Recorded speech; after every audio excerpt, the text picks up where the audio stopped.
പ്രിയ പ്രേക്ഷകർക്ക് സീരിയൽ ന്യൂസിലേക്ക് സ്വാഗതം. കൂടുതൽ സീരിയൽ ന്യൂസുകൾ അതിവേഗം ലഭിക്കുന്നതിന് ഈ ചാനൽ സബ്സ്ക്രൈബ് ചെയ്യുക. ബെൽ ഐക്കൺ മറക്കാതെ ക്ലിക്ക് ചെയ്യുക. വീഡിയോ ഇഷ്ടമായി എങ്കിൽ ലൈക്ക് ചെയ്യാൻ മറക്കരുത്. ഒടുവിൽ കാര്യങ്ങളെല്ലാം അറിഞ്ഞതിനെ തുടർന്ന് ആകെ തകർന്നു പോയിരിക്കുകയാണ് ഗായത്രിയോട്. അമ്മ കാരണമാണ് എൻ്റെ ജീവിതം ഇങ്ങനെയൊക്കെ ആയത് എന്ന് കുറ്റപ്പെടുത്തി സംസാരിക്കുകയാണ് അഭിഷേക്. ഞാൻ പണ്ടേ പറഞ്ഞതാണ്, ദേവബാലയുടെ കാര്യത്തിൽ എന്നെ ഇടപെടുത്തരുത് എന്ന്.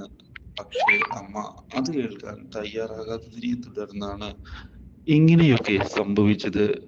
ഇപ്പോൾ എനിക്ക് എൻ്റെ ഇഷയെ നഷ്ടപ്പെടും എന്നുള്ള അവസ്ഥയാണ്. ഞാൻ അപ്പോഴും അമ്മയോട് പറഞ്ഞിരുന്നു, എനിക്ക് പണമോ പ്രതാപമോ വേണ്ട, എൻ്റെ ഇഷ മാത്രം മതി എന്നുള്ള കാര്യം. പക്ഷേ ദേവബാലയെ രക്ഷിക്കണം, ദേവബാലയെ സഹായിക്കണം, കടപ്പാട് എന്നൊക്കെ പറഞ്ഞ് എന്നെ ഈ കുഴിയിൽ കൊണ്ട് ചാടിച്ചത് അമ്മ തന്നെയാണ്. ഇത് കേൾക്കുന്ന ഗായത്രി എന്താണ് പറയേണ്ടത് എന്നറിയാത്ത അവസ്ഥയിൽ വന്നു നിൽക്കുകയാണ്. അവളെ എൻ്റെ ജീവിതത്തിൽ നിന്ന് ഇനി എനിക്ക് ഒഴിവാക്കാൻ സാധിക്കുകയില്ല എന്നുള്ള അവസ്ഥയാണ് വന്നിരിക്കുന്നത്. ഇതിനെല്ലാം കാരണം അമ്മ തന്നെയാണ് എന്ന് പറയുന്ന അഭിഷേക് ഇപ്പോൾ ദേവരാജൻ കൂടി ദേവബാലയുടെ കൂടെയാണ് നിൽക്കുന്നത്. മാത്രവുമല്ല, എന്നെ ഇരുവരും ചേർന്ന് ട്രാപ്പിലാക്കിയിരിക്കുകയാണ്.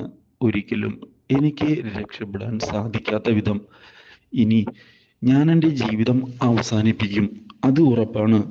അതിനെല്ലാം കാരണം നിങ്ങളെല്ലാവരും ആണ് എന്ന് പറയുകയും ചെയ്യുന്ന അഭിഷേക് ഞാനാകെ തകർന്നു പോയിരിക്കുകയാണ് എന്ന് വ്യക്തമാക്കി ഫോൺ കട്ട് ചെയ്യുന്നു. ഇതോടെ കരഞ്ഞു പോകുന്ന ഗായത്രി എന്താണ് ചെയ്യേണ്ടത് എന്നറിയാതെയാണ് ഞാൻ നിൽക്കുന്നത് എന്ന് തൻ്റെ കൂട്ടുകാരിയോട് പറയുകയും ചെയ്യുന്നു. അവൻ പണ്ട് എന്നോട് പറഞ്ഞിരുന്നു ഇങ്ങനെയുള്ള കാര്യങ്ങൾ, പക്ഷേ ഞാനത് കണക്കിലെടുക്കാൻ തയ്യാറാകാതെ മുന്നോട്ട് പോയതിനാലാണ് ഇങ്ങനെയൊക്കെ സംഭവിച്ചത്. ഈ കാര്യങ്ങൾ ഓർത്തുകൊണ്ട് എനിക്ക് വളരെയധികം വിഷമമാണ് ഉണ്ടാകുന്നത്. എനിക്ക് അറിയില്ല എന്താണ് ഞാൻ ചെയ്യേണ്ടത് എന്ന്. കാര്യങ്ങളെല്ലാം കൈവിട്ട് പോയിക്കൊണ്ടിരിക്കുകയാണ്. ഒരു എത്തും പിടിയും എനിക്ക് കിട്ടുന്നില്ല. ഞാൻ തകർന്നു. ഇത് കേട്ടതിനെ തുടർന്ന് ഗായത്രിയോട് കാര്യങ്ങൾ ഇങ്ങനെ വിട്ടുകളയരുത്, എന്തായാലും നമുക്ക് ഇതിനെതിരെ പോരാടി തന്നെ കാര്യങ്ങൾ മുന്നോട്ട് കൊണ്ടുപോകേണ്ട അവസ്ഥയാണ്. തോറ്റുകൊടുക്കാനുള്ള തീരുമാനമാണ് എടുക്കുന്നത് എങ്കിൽ പിന്നെ യാതൊരു കാര്യവും ഉണ്ടാവുകയില്ല. എല്ലാ കാര്യവും കൃത്യമായി നോക്കേണ്ടത് നിന്റെ ചുമതലയാണ് എന്ന് പറയുകയും നീ ഉടനെ തന്നെ തിരികെ പോകാൻ തയ്യാറാകണം എന്ന് അറിയിക്കുകയും ചെയ്തതിനെ തുടർന്ന് ഈ കാര്യത്തെ പറ്റി സീരിയസ് ആയി ആലോചിക്കാൻ തയ്യാറാവുകയാണ് ഗായത്രി. ഇതേ തുടർന്നാണ് ഗായത്രി തിരികെ വീട്ടിലേക്ക് വരുന്നത്. ഇതോടെ ദേവബാല ഗായത്രിയുടെ അടുത്തേക്ക് ചെല്ലുകയാണ്. പക്ഷേ ദേവബാലയെ ഞെട്ടിച്ചുകൊണ്ട് പുതിയ നീക്കങ്ങൾ ഗായത്രി മുന്നിലേക്ക് വെക്കുകയാണ്. ദേവരാജനെ ചെന്ന് കാണുന്ന ഗായത്രി, എന്തിനാണ് എൻ്റെ മകൻ്റെ ജീവിതം നിങ്ങൾ തകർക്കാൻ നോക്കുന്നത് എന്ന് ചോദിച്ചിരിക്കുകയാണ്. ഇത് കേൾക്കുന്ന ദേവരാജൻ ഒരു നിമിഷത്തേക്ക് പകച്ചു പോകുന്നു. മാത്രവുമല്ല, ഇനിയും എൻ്റെ മകൻ്റെ ജീവിതത്തിൽ പ്രശ്നങ്ങൾ സൃഷ്ടിക്കാനാണ് നിങ്ങൾ ശ്രമിക്കുന്നത് എങ്കിൽ ഞാനത് കയ്യും കെട്ടി നോക്കി നിൽക്കുകയില്ല. ഞാൻ പ്രതികരിക്കുക തന്നെ ചെയ്യും. അത് എൻ്റെ തീരുമാനമാണ് എന്നുള്ള കാര്യം അറിയിച്ചുകൊണ്ട് മുന്നിലേക്ക് പോവുകയാണ് ഗായത്രി. എൻ്റെ മകൻ്റെ ജീവിതം എനിക്ക് പ്രിയപ്പെട്ടതാണ്, നിങ്ങൾക്ക് നിങ്ങളുടെ മകളുടെ ജീവിതം പോലെ. അതുകൊണ്ട് തന്നെ ഞാനൊരു വിട്ടുവീഴ്ച ചെയ്യുന്നതിനായി ആദ്യം തയ്യാറായിരുന്നു. ദേവബാലയുടെ രോഗാവസ്ഥ കണക്കിലെടുത്താണ് ഞാൻ അങ്ങനെ ചെയ്യാൻ തയ്യാറായത്. പക്ഷേ നിങ്ങളാകട്ടെ ആ അവസരം മുതലെടുത്തുകൊണ്ട് ദേവബാലയെ എൻ്റെ മകൻ്റെ ജീവിതത്തിലേക്ക് അടിച്ചേൽപ്പിക്കാൻ ശ്രമിക്കുകയാണ് ചെയ്തത്. ഇത് ഒരിക്കലും അംഗീകരിക്കാൻ കഴിയുന്ന കാര്യമല്ല. ഞാൻ ഇതിനെതിരെ പ്രതികരിക്കുക തന്നെ ചെയ്യും. കാരണം അഭിഷേക് എൻ്റെ മകനാണ്. അവന് സംഭവിക്കുന്ന ഓരോ കാര്യവും എനിക്കും പ്രിയപ്പെട്ടത് തന്നെയാണ്. അതുകൊണ്ട് തന്നെ കയ്യും കെട്ടി ഇതെല്ലാം കണ്ട് ആസ്വദിച്ചു നിൽക്കുമെന്ന് ആരും കരുതേണ്ട. എത്രയും പെട്ടെന്ന് തന്നെ ദേവബാലയെയും വിളിച്ചുകൊണ്ട് നിങ്ങൾ ഇവിടെ നിന്ന് പോകണം. അവളുടെ അസുഖം മാറട്ടെ എന്ന് കരുതിയാണ് ഞാൻ ഇതുവരെ ഒരു വിട്ടുവീഴ്ച ചെയ്യുന്നതിനായി തയ്യാറായത്.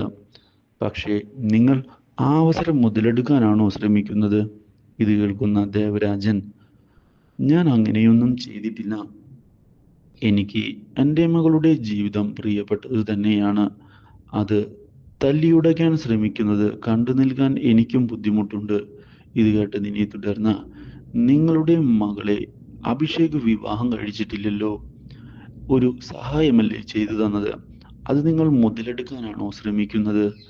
ഇത് കേട്ടതിനെ തുടർന്ന് ഒന്നും മിണ്ടാൻ പറ്റാത്ത അവസ്ഥയാകുകയാണ് അയാൾക്ക്. മാത്രവുമല്ല, എൻ്റെ മകൻ സ്നേഹിക്കുന്നത് ഇഷയെയാണ്. അവളെ അവന് സ്വന്തമാക്കി കൊടുക്കും. അത് ഞാൻ മുന്നിൽ നിന്ന് തന്നെ ചെയ്യുകയും ചെയ്യും. അല്ലാതെ നിങ്ങളുടെ മകൾ അവൻ്റെ ഭാര്യയാണ് എന്നുള്ള തെറ്റിദ്ധാരണയും കൊണ്ട് ആരും നടക്കേണ്ടതില്ല. നിങ്ങൾ ആ കാര്യം എത്രയും പെട്ടെന്ന് മനസ്സിലാക്കണം. ഒരിക്കലും ദേവബാലയെ സ്നേഹിക്കാൻ അവന് സാധിക്കുകയില്ല എന്നുള്ള കാര്യം അവൻ ഉറപ്പിച്ച് പറഞ്ഞു കഴിഞ്ഞു. ഇത് കേട്ടിട്ടും എന്താണ് നിങ്ങൾ അവൻ്റെ പിന്നാലെ തന്നെ നടക്കുന്നത്? നിങ്ങൾക്ക് നാണമില്ലേ എന്ന് ചോദിക്കുകയാണ് ഗായത്രി. അപ്രതീക്ഷിതമായ ഈ സംഭവങ്ങൾ ദേവരാജന്റെ പ്രതീക്ഷകൾക്ക് തിരിച്ചടിയാകുന്നു. ഇതേ തുടർന്ന് അവിടെ നിന്ന് പോകുന്ന ഗായത്രി അഭിഷേകിനെ കാണാൻ ഇടയാവുകയാണ്. അഭിഷേക് യാതൊരു വിധത്തിലും പേടിക്കണ്ട, നിന്റെ കൂടെ ഞാനുണ്ട് എന്ന് ഉറപ്പിച്ചു പറയുന്ന ഗായത്രി, എന്ത് പ്രശ്നമുണ്ടായാലും നമുക്ക് പരിഹരിക്കാം, ഇഷയെ ഞാൻ ചെന്ന് കണ്ട് കാര്യങ്ങൾ പറയാം എന്നും അറിയിച്ചത് അഭിഷേകിന് പുതിയ പ്രതീക്ഷ നൽകിയിരിക്കുകയാണ്. Do like, share and subscribe.